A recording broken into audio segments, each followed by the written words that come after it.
This this is the Impressions Exchange podcast. Impressions Exchange podcast. Where all topics impacting the graphic imaging and printing industry are addressed via in-depth news coverage, analysis, and timely interviews. Welcome to the Impressions Exchange podcast. In this episode, I speak with Steph Buka, the Government Affairs Coordinator at Printing United Alliance.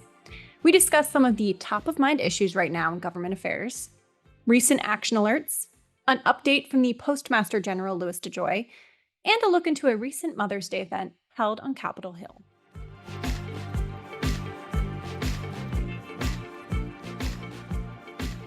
All right, thanks, Steph, so much for joining me today. Thanks, Ashley. I'm so happy to be here and share some government affairs updates with you today. Yes. And I know there's a lot going on, so I'm excited to get into it.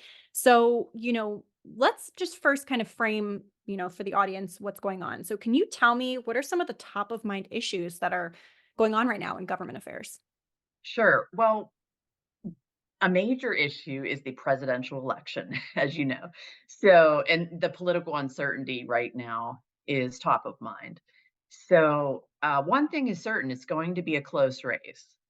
So, a Real Clear Politics poll recently showed that Trump is ahead. There are 7 swing states, and that includes Arizona, Georgia, Michigan, Nevada, Pennsylvania, Wisconsin, North Carolina, and they found that Biden is trailing in those states. However, the Democrats have more cash on hand. What's interesting, a lot of the Biden vote is a not Trump vote, whereas the Trump vote is a he's our guy vote. So those are the differences, and we'll just have to wait and see how that plays out. Now, on the congressional side, who will have control of the House and who will have control of the Senate? We don't know. But at the Cook Political Report, there are 11 Democrat incumbents in the toss-up category and 11 Republican incumbents in the toss-up category. And what that means, either party has a chance of winning those seats.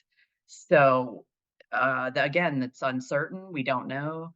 On the Senate side, they're predicting that the Democrats will control the Senate, but we just don't know. And so we'll have to wait and see.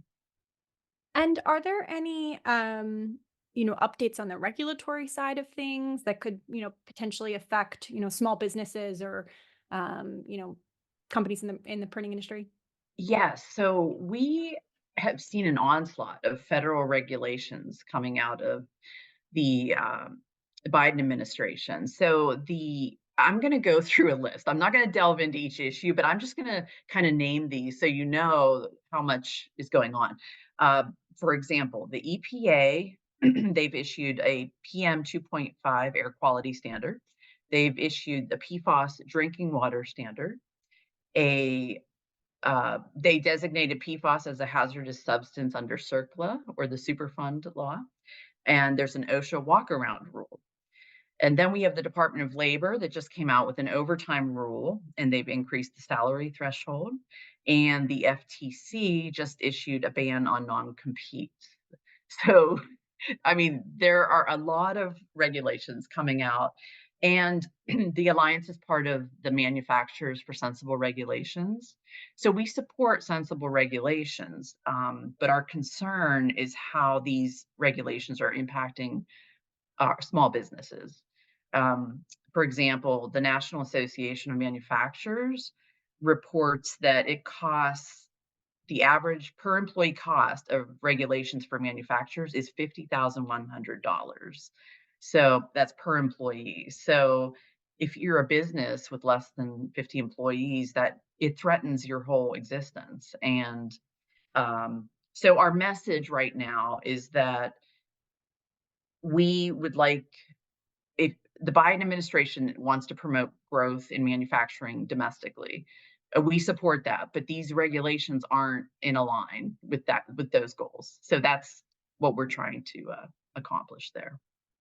Wonderful. Yeah. Thank you so much for that update. And I know that we've had some content related to some of those topics. Like I know my colleague, or our colleague, Dan Marks, just did a video with Adrian Harrison on the non-compete. So, Yeah. for the listeners, if you're interested in that, we can include a link below. Yep. And I know that I'd love for you to talk about action alerts because I know that's something that we do to inform, the members and Yeah. the printing industry as a whole. So can you talk a little bit about action alerts and what's going on there?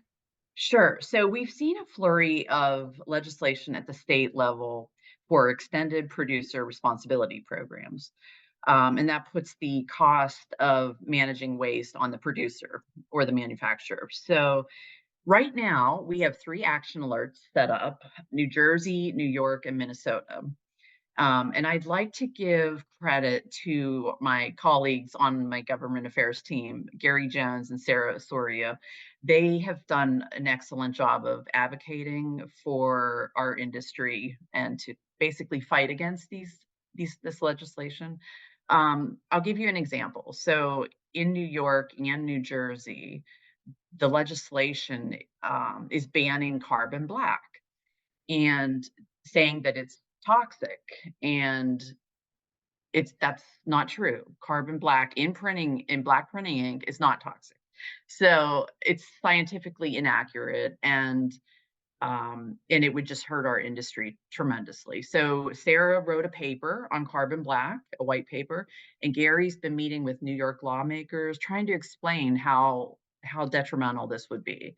And so I would encourage people that live in those states, again, New York, New Jersey, Minnesota, we would love to have your input. And we have a pre-written message where people just plug in their address, it matches them with their lawmakers, and the letter it will be sent automatically. It takes less than 2 minutes.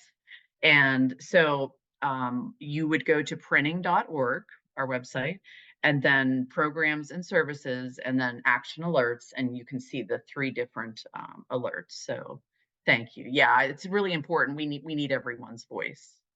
Yeah, absolutely. And I'll link to that below for those who are listening. And we also did do, just kind of plugging another video we had done. We had done one with Gary Mhm. about a month or so ago about the carbon black in New York. And Yeah. I know what we're planning some more content on the New Jersey side of things too. So Okay, we'll great. we'll link to that.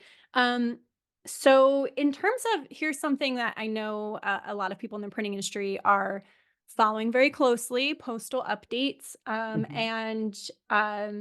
You had mentioned that the PMG, the Postmaster General, had recently announced something. Can you talk about that a little bit? Yes, so this is exciting news. So Senator Gary Peters, he is chair of the Homeland Security and Government Affairs Committee. He held a public hearing, and the lawmakers really, well, they number one, they were upset with DeJoy because he had not been responding to them and providing them with information that they had requested. So, but they also highlighted the fact that their constituents are experiencing service delays. They're not getting their mail, and these could be life-saving medications or important documents that or for a state like California that's vote by mail. I mean, if you don't have your ballot in time, and so these are important issues. So um, we weren't sure how he would respond, but we were thankful that Postmaster General DeJoy said, "Okay, I will pause delivery of this modernization plan." So, and basically, the modernization plan includes closing certain facilities and then opening up what is known as regional processing and distribution centers. And so he said he will not do that until after January 1, 2025. So, we're very pleased that he responded to the senators that had sent him a letter and requested this. And, we still, the issue, it's a great first step, is how I would put it. We would still like to see an examination of the postal rate hikes and their impact and the decline in mail volume. So, but it's a good first step. And yeah, Right. Yeah, I know. I'm sure yep, many of the listeners are that's what they're also very concerned about. The postal rate hikes, every 6 months. It's yep, it's, yep. definitely something that need to be addressed. So, Um, so I want to ask you one final question. So I saw some great pictures on LinkedIn. You were at Capitol Hill on Capitol Hill this past Mother's Day. Yeah. So can you talk about that? What was it? What kind of event was it? What was going on? So keep us posted. We're members. The Alliance is a member of Keep Us Posted. And they hosted, this is their second event, Mother's Day greeting card event. And it was a wonderful time to meet with members of Congress and their staff. People came and they signed cards to their mothers or mother-like figure in their life. And I think, nearly 800 cards were, yes, were delivered to mothers. And the purpose also is to show how important it is that we have a reliable and affordable postal service in Right. America. Yeah, and so, it was it oh, I guess I should mention our co-chair of the Congressional Printing Caucus, Lori Chavez DeRemer, was there. So I was thrilled to meet her in person and said, "Thank you for your leadership, for, serving on the caucus." Um, and I also met other people from Silvamo, Domtar, um, and so it was just a lovely networking opportunity. And I hope that next year we can have all the printing caucus members attend. So that would be our goal for next year, to have all the members attend. That would be great. Yeah, to have the whole the printing caucus there. And it sounds like it was a really nice event. It was. It was. Thank you. Yeah. So, thank you so much for all of this fantastic information. And I know you earlier, mentioned where listeners can go to get more information. But do you mind just kind of reiterating that? Where listeners can find all of this information, resources. Sure.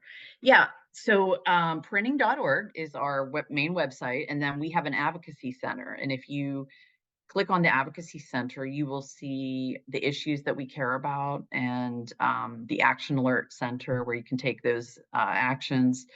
And the other thing you can do is, if you'd like to subscribe to the Industry Advocate, we have a newsletter that goes out once a month, and it contains information on federal and state legislation being introduced and just updates on our advocacy efforts. So we look forward to having people sign up for that.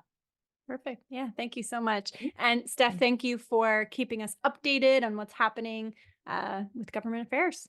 Very Thanks for helpful. having me. Thanks a lot, Ashley. Of course.